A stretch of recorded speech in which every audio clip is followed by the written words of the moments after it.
is direct disobedience to God's clearly stated laws. One of the issues that I'm constantly confronted with, since I know without question that the law of Moses continues to exist and we're expected to obey it, is which laws can or should modern Christians obey and which ones don't we have to? And my answer for that question is the same each time.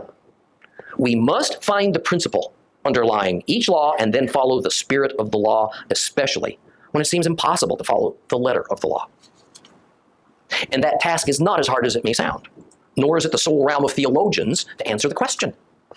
Let's embark on one of our famous, maybe infamous, detours to discuss this very pertinent issue of obedience to the law of Moses for modern worshipers of God. Because our story of Ezra shows that the ancient worshipers of God of his era struggled with this issue as well.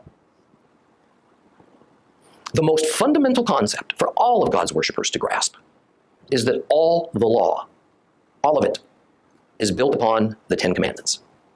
Just as the Ten Commandments are built upon two foundational God principles.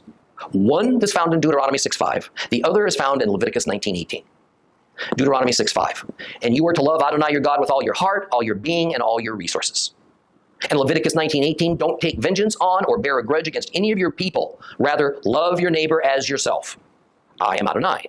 Now, how can I know that what I just told you, the foundations of the law, is truth? And it's not just me sermonizing, because Christ directly said so. In Matthew 22:36 through 40, Rabbi, which of the mitzvot, which of the commandments in the Torah is the most important? And he told them, you are to love Adonai your God with all your heart and with all your soul and with all your strength. This is the greatest and most important command. And a second is similar to it. You are to love your neighbor as yourself. All the Torah and the prophets are dependent on these two commandments.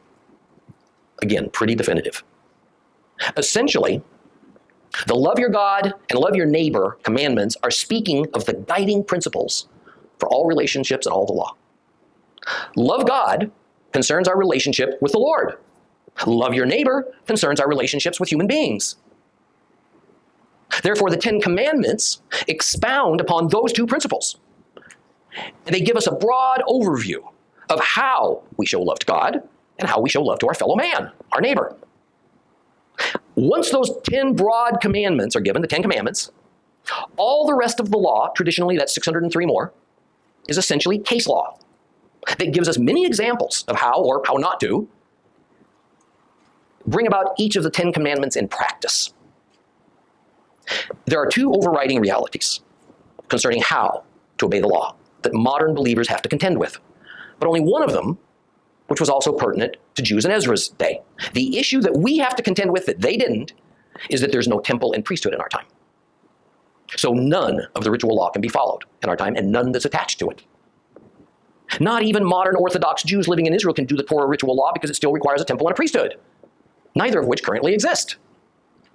But the struggle that both we and the ancient Jews have in common is to find and apply the divinely intended spirit and God principle behind each and every one of the laws of Moses. And that is because even when there was a temple and a priesthood, as history marched on, as the Jews dispersed far and wide into foreign lands, and as society and technology and political situations evolved, obeying the letter of the law of Moses at times was only possible within a limited Jewish cultural setting. But once someone moved away from it, or that cultural setting changed, there had to be adjustments in exactly how to observe some of these laws. For instance, it was always known among the Hebrew sages that the commandment for Israelite males not to shave off their sideburns, which we find in Leviticus 19:27, had primarily to do with shunning a custom that many of the Canaanite males sported in the days of the Exodus. It's not that it is somehow inherently evil for men not to have sideburns. It's that the Canaanite males were wicked. They were deserving of destruction in God's eyes, and one standard way that they created an identity as Canaanites was this unique custom of having no sideburns.